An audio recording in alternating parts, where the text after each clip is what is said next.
Un tema que, si usted lo quiere poner dentro de la categoría escatológica, puede hacerlo, ¿verdad? Porque trata con situaciones y eventos que tendrán que ver y nos ponen en el contexto de lo que ahora estamos viviendo. Entonces, el día viernes estuvimos hablando sobre el último éxodo del pueblo de Dios, pero esta noche vamos a hablar sobre la última generación. Para ello vamos a abrir nuestras Biblias en el libro del Evangelio según San Mateo.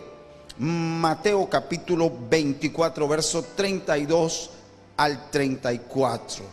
Mateo capítulo 24, verso 32 al 34 dice de esta manera: y de la higuera aprended la parábola. Cuando su rama ya se pone tierna y echa las hojas, sabéis que el verano está cerca.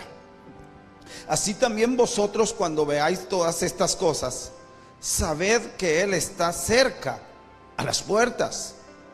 En verdad os digo que no pasará esta generación hasta que todo esto suceda. Padre, gracias. Esta noche te pedimos espíritu de sabiduría, de revelación, de conocimiento, y te pedimos gracia y favor en nuestros labios para impartir esta palabra. Pido, Señor, que ilumines, Señor, con tu buena palabra, con tu lámpara encendida, Señor, nuestra mente, para entender lo espiritual, para comprender las dimensiones de la palabra, y, Señor, para saber que esta palabra no volverá atrás vacía, sino que hará aquello para lo cual fue enviada. En el nombre de Jesús oro y creo que tu palabra, Señor, producirá fruto a 30, a 60 y a 100 por uno, conforme a la ley de retribución. En el nombre de Jesús, amén. Estos pasajes y este capítulo del libro de Mateo, mejor dicho, del Evangelio según San Mateo. Los 4 evangelios se les llama sinópticos porque fueron precisamente testigos oculares de lo que Jesús hizo, de lo que Jesús enseñó y del ministerio en su totalidad de nuestro Señor. Así que en este evangelio según San Mateo, en el capítulo 24, este es uno de los capítulos más significativos en los evangelios, ya que aquí el Señor Jesús está respondiendo a las preguntas de los discípulos que deseaban conocer las señales del cumplimiento de los tiempos y del regreso del Señor. El Señor establece ciertos principios que podrían ser como señales visibles, y una de ellas es que dice que de la higuera aprended la parábola. Cuando su rama ya se pone tierna y echa las hojas, sabéis que el verano está cerca. A través de la historia, los exégetas, los intérpretes, los hombres que han dedicado su tiempo y a través de una buena hermenéutica bíblica han llegado a considerar la higuera como el Israel geográfico, o sea, la nación de Israel. Esta higuera que habla aquí, que ya se dice, de acuerdo a la interpretación, Israel es la higuera de Dios. Y entonces entendemos que esta higuera hermanos, echó sus hojas, se reverdeció después de toda una diáspora que finalmente termina con la constitución del Estado Libre de Israel. El 14 de mayo de 1948 se constituye la Organización de Naciones Unidas, declara como Estado libre y constituido a Israel. Y ese día glorioso para esa nación, que es el reloj profético para el mundo, hermanos, se lee el acta de independencia de Israel por el primer ministro David Ben Gurión. Ahora, interesante lo que dice, que también vosotros, cuando veáis estas cosas, sabed que Él está cerca a las puertas. Entonces, hay muchas otras cosas previas al capítulo 24 que los discípulos preguntaron, pero lo hablo dentro del contexto de lo que acabo de leer, para finalmente posar mis ojos y centrar nuestra atención en el verso 34, dice: verdad os digo, en verdad os digo, que no pasará esta generación hasta que todo esto suceda. La versión Reina Valera dice: acontezca. Y entonces les decía que este capítulo es importantísimo dentro de la interpretación de los tiempos, al igual que lo son el libro de Daniel, el libro de Revelación y el capítulo 24 del libro de San Mateo. Pero fíjense qué interesante, porque dentro de la infinidad de cosas, señales y cuestiones relevantes, una de las cuales son profecías ya cumplidas y que la historia misma testigua que ya son hechos históricos que ya ocurrieron, tal como lo dice la Escritura, y que Jesús predijo la invasión y el derribamiento del templo, ¿verdad? Que todos sabemos que no quedará piedra sobre piedra, y que en el año 70 después de Cristo es invadido por el general Tito, aquel general romano, y que derriba y sitia a Jerusalén, un sitio militar que termina con la destrucción del templo. Pero entonces hay cosas que ya son profecías históricas, que ya la historia misma lo pone dentro de ese contexto. Pero no podemos negar, y de todos es sabido, que hay una cantidad de cosas, de profecías que están en el mismo capítulo, relacionados tanto con el arrebatamiento de la iglesia, con la gran tribulación, con la pretribulación, con la semana 70 de Daniel, que tienen que ver con el cumplimiento final de los tiempos. Ahí está dentro del libro de Mateo, en el capítulo 24.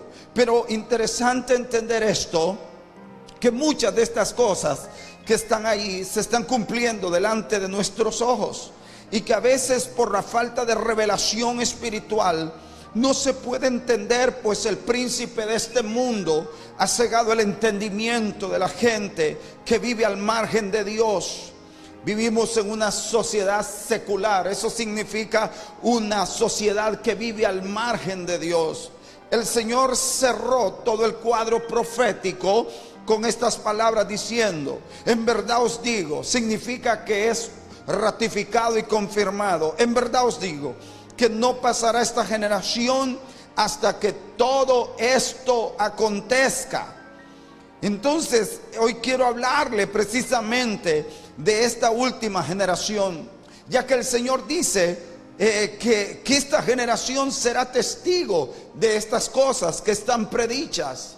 Ahora, quiero remover algunos conceptos errados en cuanto a la duración de tiempo de una generación, porque hay algunos argumentos con respecto a esa palabra que Jesús dijo, porque eso fue dicho hace más de 2000 años ya.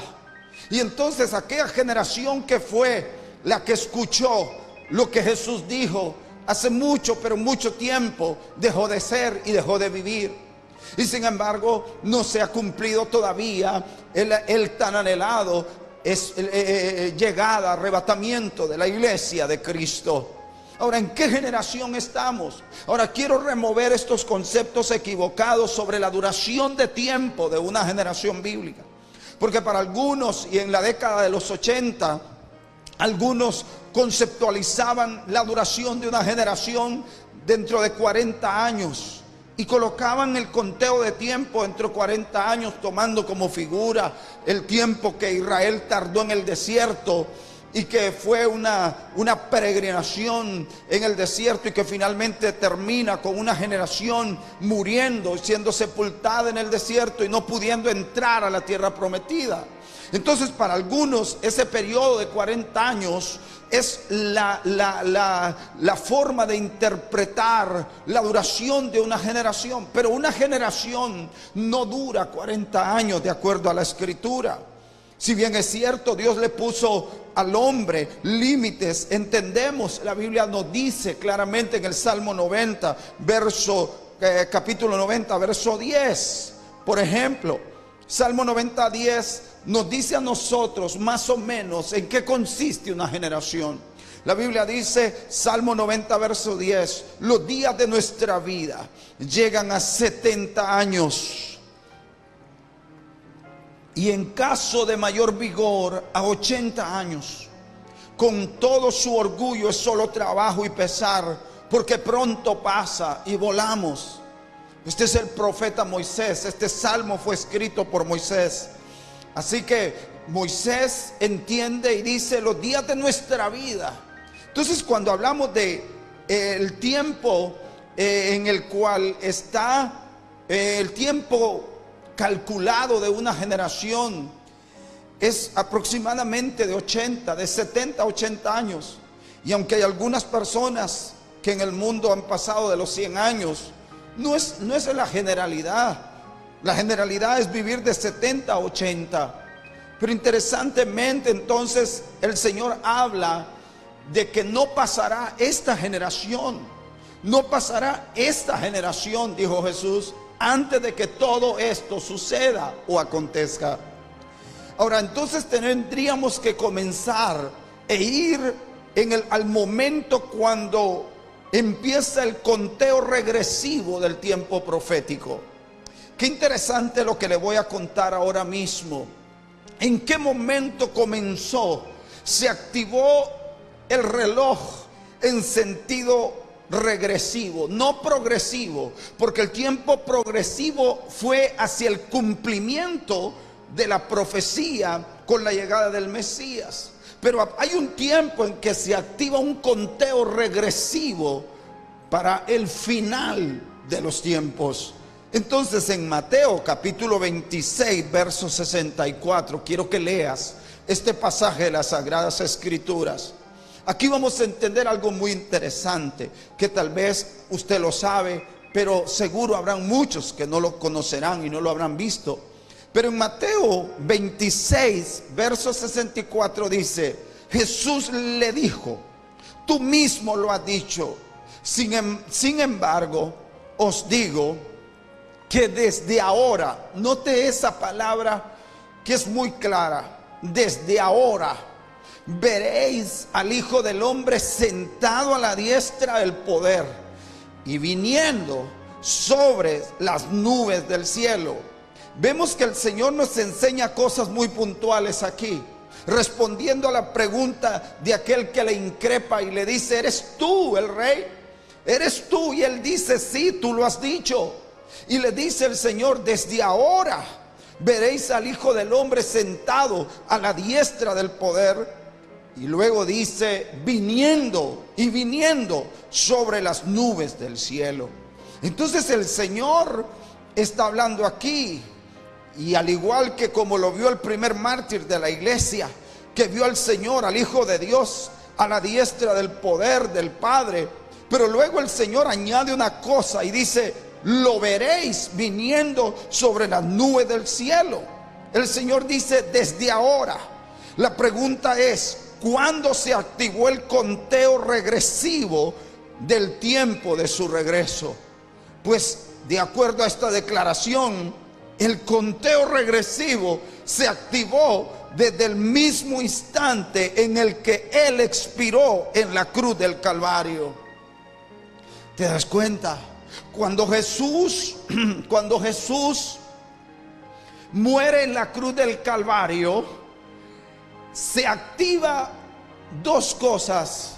Se abre una dispensación que se llama la dispensación de la gracia, pero automáticamente se activa un tiempo, un conteo de tiempo regresivo, y que entonces cuando se apertura la dispensación de gracia para que todos los que vengan a Jesucristo y puedan confesar que Él es el Señor, reciban la salvación. Pero allí mismo también se activa el tiempo y el conteo de un tiempo regresivo que nos lleva finalmente a la última generación. ¿Por qué? Porque cuando Jesús muere, se apertura el tiempo de dispensación, de gracia, para que la humanidad conozca cuánto tiempo lleva esta dispensación. Desde el día en que Jesús murió, más de 2000 años hace que nuestro Señor murió en la cruz del Calvario, ofreciendo su vida por todos los hombres. Y de acuerdo a la Escritura, todo aquel, como dice Romanos capítulo 10, verso 13, porque todo aquel que invocare el nombre del Señor será salvo. Y la Biblia dice también en Romanos capítulo 9, verso 10, que si confesares con tu boca que Jesús, dice Romanos 19, perdón, creo que es, dice, sí, Romanos 19, dice que si confiesas con tu boca a Jesús por Señor y crees en tu corazón que Dios le resucitó entre los muertos, serás salvo. A esto se le conoce como la dispensación de la gracia de Dios. ¿Cuándo se abrió esa dispensación? Cuando Jesús murió en la cruz del Calvario. Todos los que entren al reino, aleluya, mediante confesión, mediante el reconocimiento del señorío de Cristo, serán salvos. Y mire qué interesante también, porque ese tiempo finaliza con el regreso del Señor Jesucristo por los que se salven precisamente en ese tiempo. Así pues que este conteo del tiempo Jesús establece y dice: desde ahora veréis al Hijo del Hombre allá sentado a la diestra del poder, pero desde ahora también lo veréis viniendo sobre las nubes del cielo. Entonces hay algunos que tienen una manera equivocada, o tal vez todos cometemos algunos errores de interpretación. Pero fíjense qué interesante, porque la mayoría cuenta la era cristiana desde el año 0. El año 0 es cuando nuestro Señor Jesús nace en aquel pesebre de Belén. Antes de eso el cristianismo no existía, eran bárbaros y todos los demás. Pero entonces empieza la humanidad un nuevo tiempo cuando Jesús nace, y entonces se reconoce el año 0 como el inicio del cristianismo. Pero en realidad habría que sumarle a eso, no hacer el conteo del tiempo desde el año 0, o sea, desde el nacimiento de Jesús. Tendríamos que irnos al Calvario y comenzar el conteo desde el momento en que Él murió en la cruz del Calvario. Eso de acuerdo a la Biblia y de acuerdo a una sana interpretación escritural. Pues entonces hay 33 años de la vida de Jesús que muchos estamos ignorando. Hace el año pasado, el 2019, se reunieron las 7 potencias industrializadas del mundo en un foro allá en la ciudad de Madrid, España. Y llegaron a la conclusión de que la capa de ozono que protege a la Tierra de los rayos ultravioleta, que tanto daño le hacen a la Tierra y que producen estos cambios climáticos y fenómenos naturales que se convierten en verdaderos desastres que acaban con la vida, con toda la vida orgánica y con toda la vida humana también. Fenómenos que arrasan con las semillas y arrasan con las cosechas, y que se convierten en verdaderos desastres naturales, y que el hombre no puede pelear contra eso. Se determinó que si el mundo no era responsable y que no se para esta contaminación para el 2030, entonces el mundo entraría en una etapa irreversible de autodestrucción. Usted búsquelo ahí en los periódicos o en el Google, donde usted quiera. Ahí está, el mundo entrará, dice, estas conclusiones de los científicos, de la gente que está alerta a los cambios climáticos, a esta expansión demográfica que hay en el mundo, demasiada gente viviendo en un planeta en desorden. Todo esto está marcando el conteo final de los tiempos. Entonces, aquí nos damos cuenta entonces que si llegamos al 2020, a eso agrégale 33 años más, que son precisamente los años que vivió nuestro Señor. Entonces estamos en una situación bastante complicada. En Hechos capítulo 1, verso 9. Entonces no quiero confundirlo, solamente quiero ponerlo en la perspectiva correcta. ¿Cuándo se activa el tiempo? ¿Cuándo se activa el conteo regresivo para la última generación? Cuando Jesús muere en la cruz del Calvario. Allí se activa. Desde ahora veréis al Hijo de Dios viniendo. Desde ahí se activa. Pero cuando se apertura la dispensación de gracia, se apertura precisamente allí. Cuando se acaba esa dispensación de gracia, se acaba con el arrebatamiento de la iglesia. Y el que se quede ya va a tener otro tipo de forma de ser salvo, que eso es otro mensaje. Por eso estamos en el día antes de la eternidad. Ese es el próximo mensaje que voy a hablarle, los días antes de la eternidad. Pero mire lo que la Biblia dice. Todo el círculo profético entonces se está cerrando. Amigo y amiga, corra usted, reciba a Jesucristo como su Salvador. Usted, sin saberlo, está siendo parte de la última generación. Hechos 1:9 dice: después de haber dicho estas cosas, fue elevado mientras ellos miraban, y una nube le recibió y le ocultó de sus ojos. Y estando mirando fijamente al cielo, mientras él ascendía, aconteció que se presentaron junto a ellos dos varones en vestiduras blancas, que les dijeron: varones galileos, ¿por qué estáis mirando al cielo? Este mismo Jesús que ha sido tomado de vosotros al cielo, vendrá de la misma manera, tal como le habéis visto ir. Entonces el conteo regresivo, recapitulando este punto porque quiero que lo entiendas claro, comenzó cuando el Señor muere en la cruz, o expira, mejor dicho, en la cruz del Calvario, y dice: tetelestai, todo ha sido consumado. Consumado es, tetelestai, consumado es. Y dice: Padre, en tus manos encomiendo mi espíritu.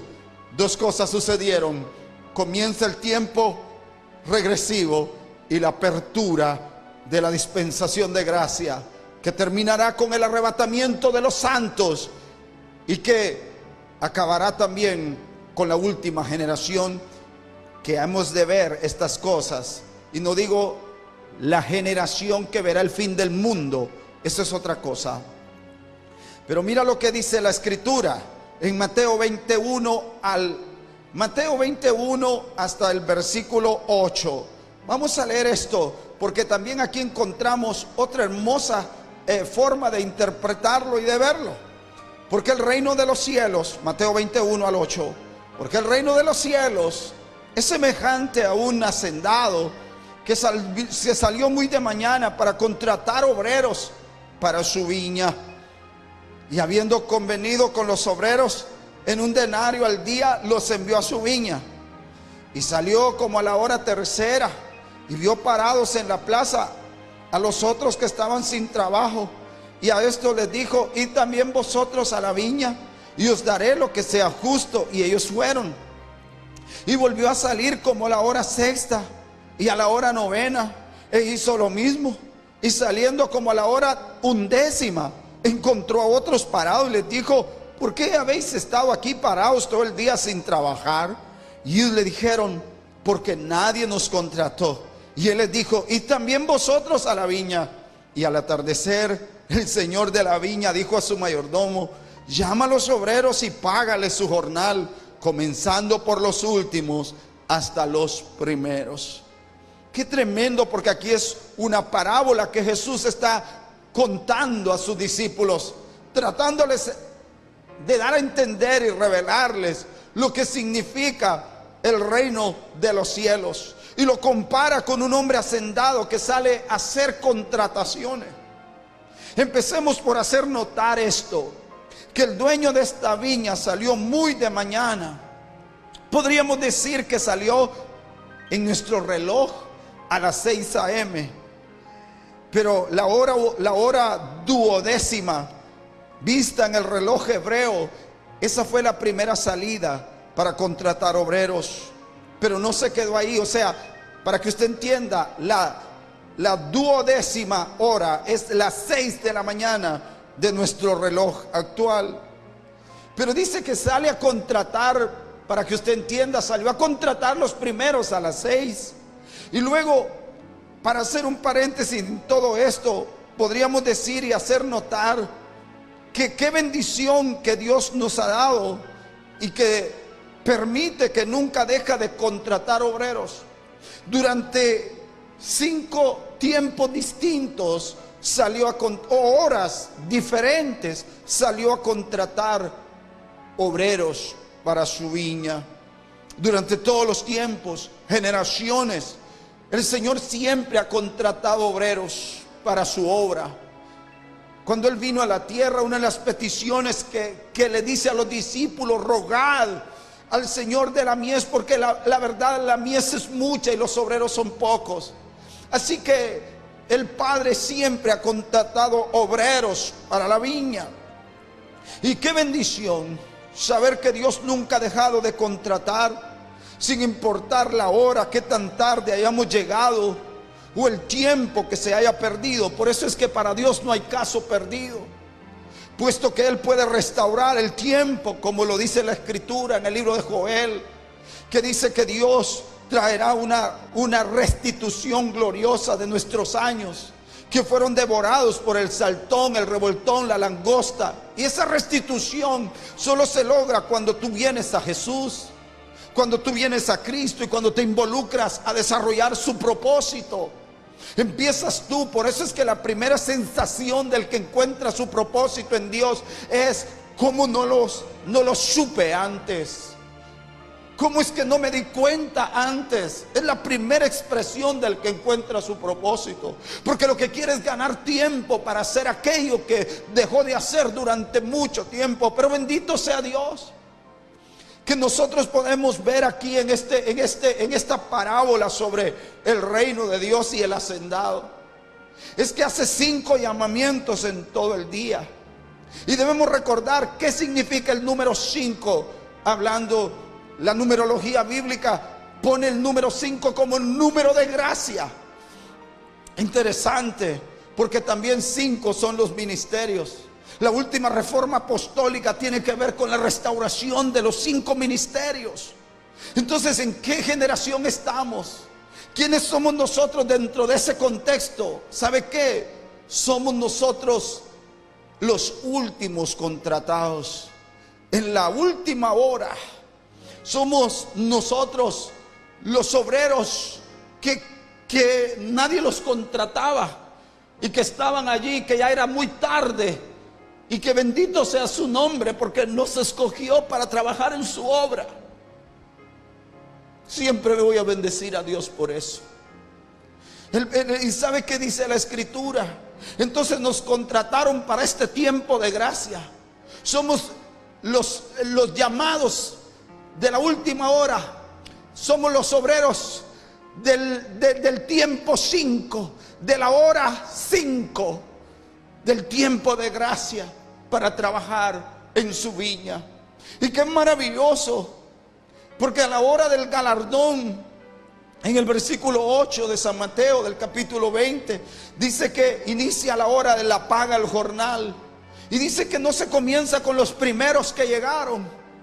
No van a recompensar, iglesia, no van a recompensar a todos aquellos que en otro tiempo le sirvieron al Señor, ni en otras dispensaciones, bajo otros pactos y bajo otras prerrogativas, sino que llaman a los últimos para ser recompensados.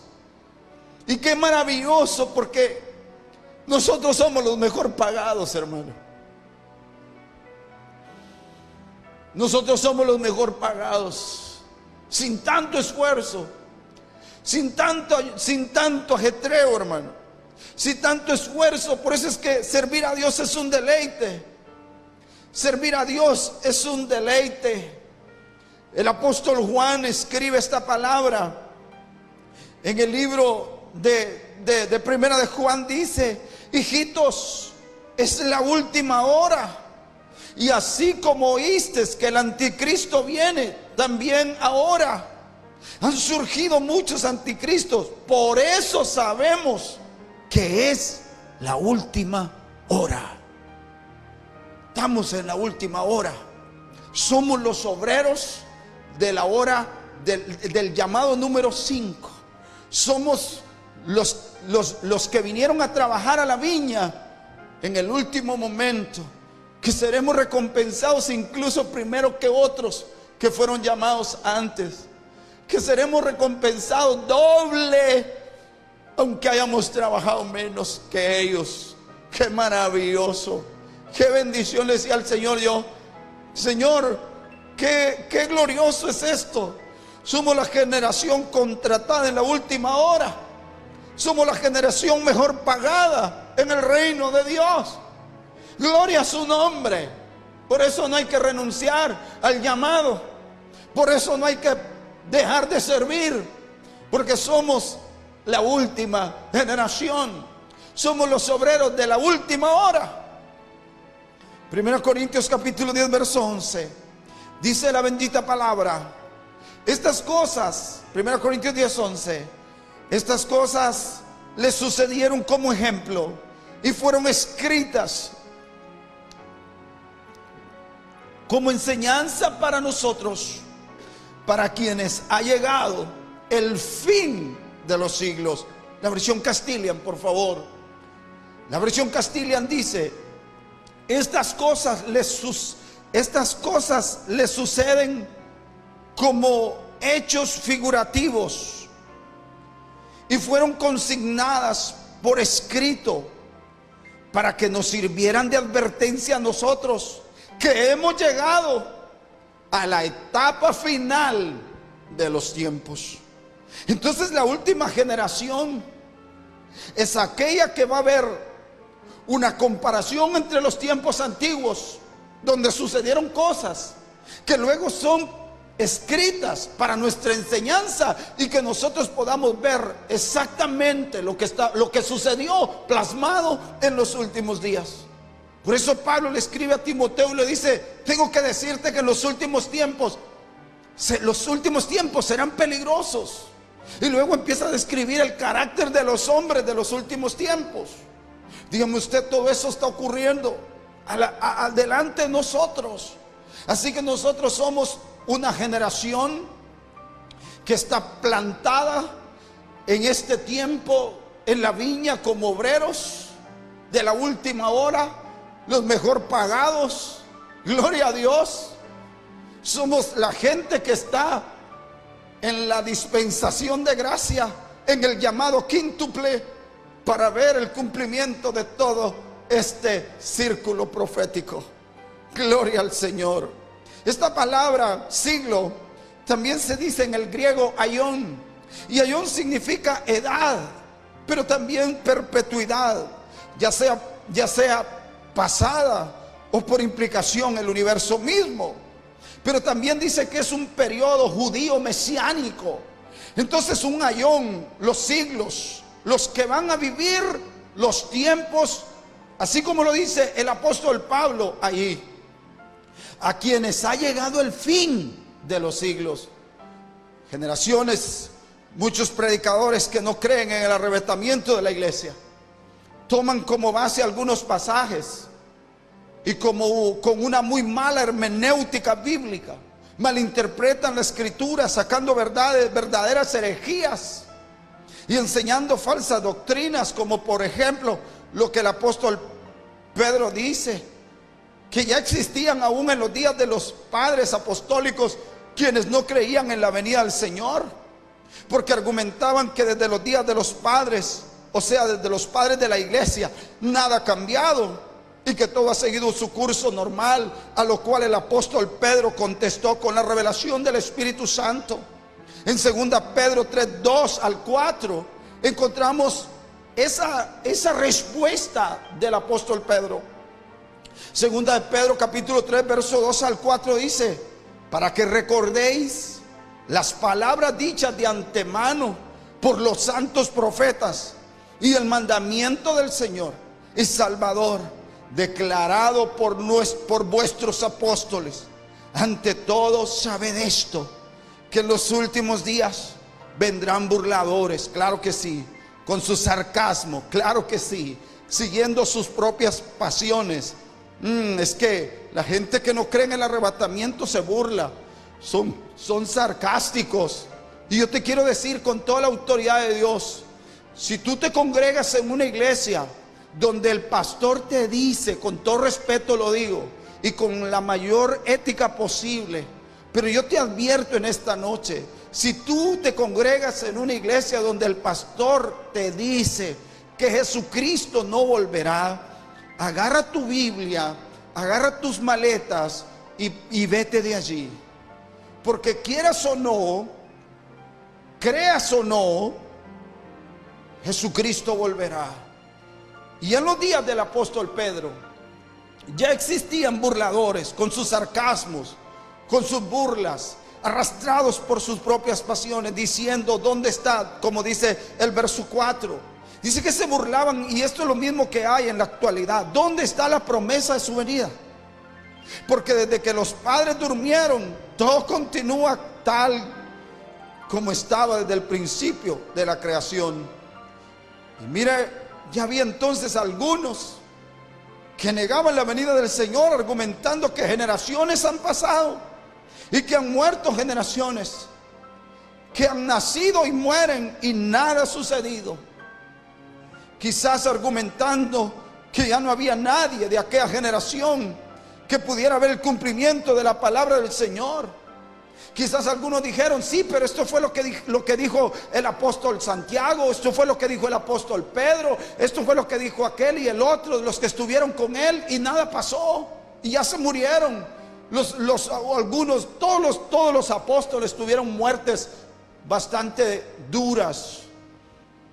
Un Pablo que muere decapitado, de acuerdo a la historia, por el emperador romano.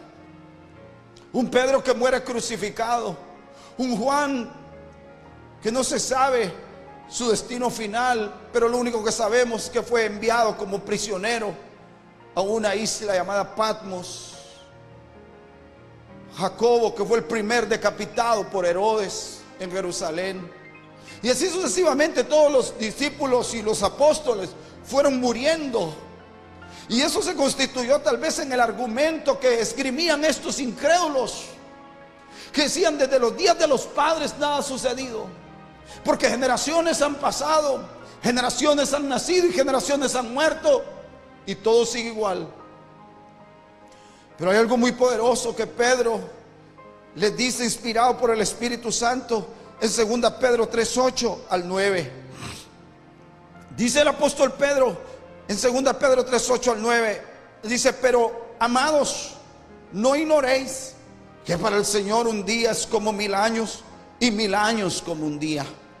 Y el Señor, dice, no tarda en cumplir su promesa, según algunos entienden la tardanza, sino que es paciente para con vosotros, no queriendo que nadie perezca, sino que todos vengan al arrepentimiento. Esos que dicen: ¿por qué no ha venido? Es porque te está esperando, amado. Si esto es así, entonces el apóstol Pedro pone una forma muy misteriosa de un conteo de tiempo, y dice que para Dios un día es como 1000 años, y 1000 años es como un día. Seguro que usted sabe eso, y seguro sabe qué es lo que voy a decir a continuación, pero no importa, te lo voy a repetir. Si esto es así, entonces tendremos que ver que para Dios 1000 años es como un día, y un día como 1000 años. Entonces estamos en el tercer siglo. Estamos situados proféticamente en el tercer día, cuando el Señor nos salvará. Porque un día es como 1000 años, y 1000 años es como un día. Y de acuerdo a la Escritura, en Oseas capítulo 6, verso 1 al 3, en el tercer día Dios hará cosas. Por eso es que 3 días duró Abraham para ir a buscar y a ofrecer su hijo. 3 días vivió Jonás en el vientre del pez. 3 días estuvo Jesús en el vientre de la tierra. 3 días mandó Dios que mandara a Israel que dejara ir camino de 3 días al pueblo de Dios. Porque el número 3, esos 3 días es la diferencia entre cualquier religión y el cristianismo. Esos 3 días son la diferencia entre el gnosticismo y el cristianismo verdadero. 3 días son la diferencia entre el cristianismo y cualquier otra religión que tiene líderes cuyos huesos y su tumba está ahí donde lo pueden ir a venerar. Pero la tumba de nuestro Señor al tercer día quedó vacía. Ahí está en Jerusalén un rótulo que dice: en la tumba de Jesús no está aquí, porque nuestro Señor está vivo, porque resucitó al tercer día. Porque dice la Escritura en Oseas capítulo 6 verso 1 al 3: venid, volvamos al Señor, pues Él nos ha desgarrado y nos sanará, nos ha herido y nos vendará, nos dará vida después de 2 días, después de 2 siglos, porque para Dios 1000 años es como un día. Y al tercer día nos levantará, o sea, nos llevará y viviremos delante de Él. Conozcamos pues, esforcémonos por conocer al Señor. Su salida, su éxodo es tan cierta como la aurora, y Él vendrá a nosotros como la lluvia de primavera que riega la tierra. Alabado sea Dios. Somos la generación que ha sido puesta en este tercer siglo, en este tercer día, para vivir en este último tiempo de la historia humana, para anunciarte que Jesús viene. Estamos viendo todo se está cumpliendo. Entonces, somos la última generación, la generación del tercer día, la generación de los resucitados. ¿Qué cosas te puedo decir? Tantas cosas que vienen a mi mente para ayudarte a entender y que podamos comprender por el Espíritu el momento de Dios para tu vida. Santiago capítulo 5 versos 7 al 8. Estamos entrando en la recta final del mensaje. Por tanto, hermanos, sed pacientes hasta la venida del Señor. Mirad cómo el labrador espera el fruto precioso de la tierra, siendo paciente en ello hasta que recibe la lluvia temprana y la tardía. Wow, quiere decir que está asociado con un avivamiento. Lluvia entre dos visitaciones: lluvia temprana, Pentecostés; lluvia tardía, la que está cayendo ahora. Y dice: sed también vosotros pacientes, fortaleced vuestros corazones, porque la venida del Señor está cerca. La inminente venida del Señor. Estamos hablando de la inminente venida del Señor. Y al decir inminente significa que siempre se estará esperando. ¿Por qué es inminente? No eminente. Eso es otro término. Inminente significa que siempre se está esperando, como lo hizo la primera generación, que después de la partida del Señor permanecieron esperando, porque para ellos el regreso del Señor era inminente. Miramos a un Pablo hablando de esta esperanza con tanta propiedad y tanta pasión, incluyéndose él mismo.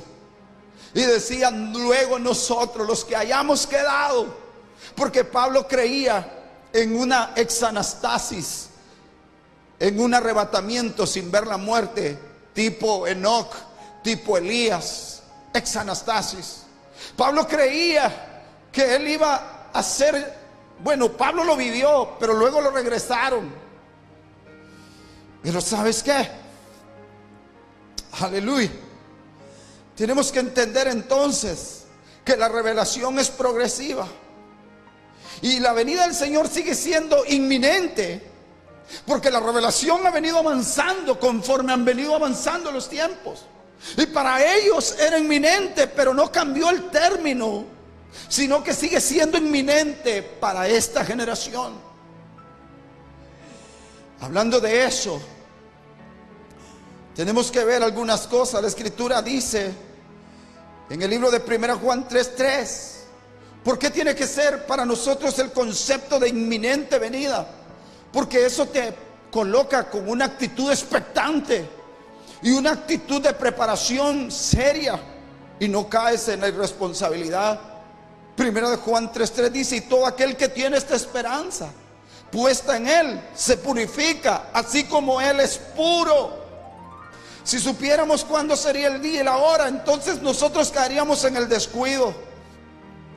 Caeríamos nosotros en una etapa de, si usted supiera que no es esta generación, usted diría, bueno, dentro de una década, 2 décadas, 3 décadas, 4 décadas, ¿cómo viviría usted? En una actitud de irresponsabilidad con su propio destino eterno. Por eso es que tenemos que entender lo que nos declara la Escritura, las iglesias del Apocalipsis, y esto es para todos los que somos hijos de Dios. Las iglesias del Apocalipsis, ¿qué es lo que nos declara la iglesia del Apocalipsis? Las 7 iglesias, son 7 tiempos de madurez de la iglesia. Por eso la primera generación, hermanos, solo vivió la etapa de la iglesia de Éfeso, y algunos vivieron la etapa de la iglesia de Esmirna.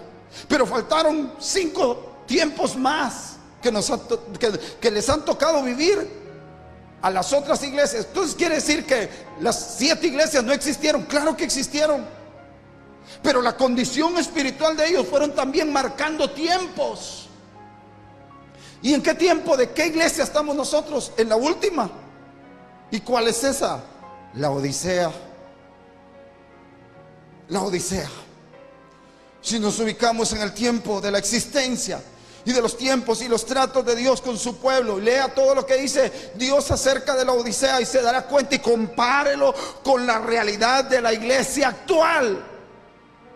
Por eso es que no creo yo que aquel poder que detiene al anticristo y al hombre de pecado, a ese poder, a ese misterio de la iniquidad manifestarse, hermanos, sea la iglesia. Porque la iglesia en su condición actual no detiene pero ni una mosca. Divisiones, pleitos, inmoralidad y toda clase de cosas. No estamos en condiciones de detener semejante poder. Es el poder del Espíritu Santo operando y moviéndose. Pero también, ¿sabes qué? Entonces estamos situados en la última generación. Por eso es que el Señor está tratando con su iglesia en el ahora. Estamos siendo sacudidos en la era donde se sacude el trigo para quitarle la paja y todas las impurezas hasta que el trigo quede limpio. Y algunos, ahí hay 3 cosas que se mencionan cuando el profeta Juan habla de eso: que el trigo está siendo sacudido en la era. La era, las zarandas para los hijos de Dios, es ahora una pandemia inesperada que debió haber producido. Alguien me decía esta tarde, y me decía: hoy yo me siento más consagrado, más seguro de Dios. Qué lindo, ¿verdad? Qué lindo. Pero hay otros que están más desanimados y más desmotivados. Qué tragedia. Entonces hay 3 cosas que se mencionan: la zaranda, el hacha y el fuego. Tú escoges cuál. ¿Con qué método quieres ser purificado? ¿Verdad? Entonces somos, viéndolo así, la última iglesia tratada por Dios para ser arrebatada. Termino acá leyendo Génesis 5:23 al 24, y espero haberme dado a entender y no haberle producido más confusión, llevándolo a comprender que usted es el protagonista del último tiempo y que a usted Dios le ha encargado cosas tremendas. Génesis 5:23 al 24. El total de los días de Enoc fue de 365 años. Y Enoc anduvo con Dios y desapareció porque Dios se lo llevó. La última generación será arrebatada. Ponga atención a esto, porque sé que usted lo sabe, pero déjeme repetírselo. Si vemos con mucha atención, porque es aquí donde están los detalles. Si vemos con mucha atención los capítulos de la historia humana descrita en el Génesis, donde comienzan a contarse las generaciones, nos vamos a dar cuenta que generación tras generación se cierra con una palabra: murió, y murió fulano de tal, y murió aquel, y murió el otro. Y usted sabe, se ha puesto a hacer un conteo usted de generaciones. ¿Sabe que Enoc es la 7ª generación desde Adán? Cuéntelo. Con él se rompe ese ciclo de la muerte. Ya Enoc no se dice que murió, sino que no conoció la muerte. Dice que desapareció porque Dios se lo llevó. La 7ª generación. La 7ª generación, que es la generación de Enoc, iniciado, consagrado, disciplinado. Eso es lo que quiere decir Enoc. La 7ª generación acaba no de la misma manera que las otras generaciones, sino siendo arrebatado. Gloria a Dios. Hermanos queridos, algo sobrenatural está a punto de ocurrir. 50 minutos prediqué, cabal. Luego del arrebatamiento, la desaparición y la traslación de Enoc, juicios se vinieron sobre la tierra. Poderoso. Tenemos que entender ahora que la redención de nuestro espíritu fue realizada en la cruz del Calvario. La renovación del alma es ahora por medio de la renovación de la palabra, nuestro entendimiento. Pero viene la redención de nuestro cuerpo, que es el futuro que estamos esperando. Somos la generación tipo Enoc, la 7ª generación que no vio la muerte. Espero haberme dado a entender y espero haberte ayudado a incrementar la fe y a seguir esperando a nuestro Señor y Salvador. Padre bueno, gracias por tu santa palabra. Gracias por los santos que han sido edificados. Te pido por los amigos, Señor, que están escuchando esta palabra, que podamos entender, Señor, que estamos viviendo los últimos días, que somos la generación que alcanzó a ver el final de los siglos. Señor, este conteo de tiempo que comenzó con tu muerte en la cruz y la activación de una dispensación de gracia que terminará, Señor, justamente con el arrebatamiento. Que somos la generación, Señor,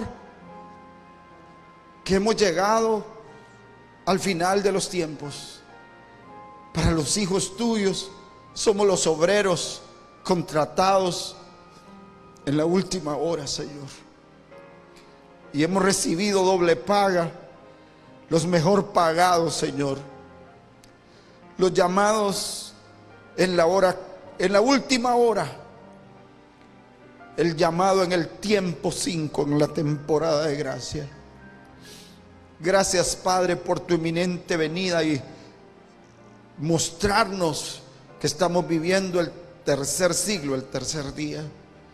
Gracias, Señor, porque con nosotros podremos decir: sorbida es la muerte, en victoria.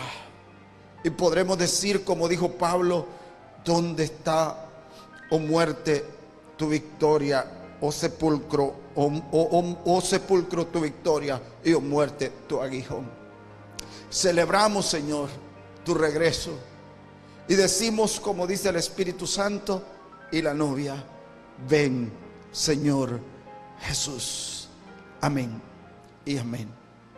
Mis amados, bendigo sus vidas. Les amo con todo mi corazón. Oren mucho, manténgase en comunión, manténgase viviendo para el Señor. Que Dios le bendiga, que Dios le guarde, y ojalá el Señor nos ayude a permanecer hasta el final. Que Dios les bendiga, Dios les guarde. Si no han cenado, que tengan un buen tiempo en familia. Muy buenas noches a todos.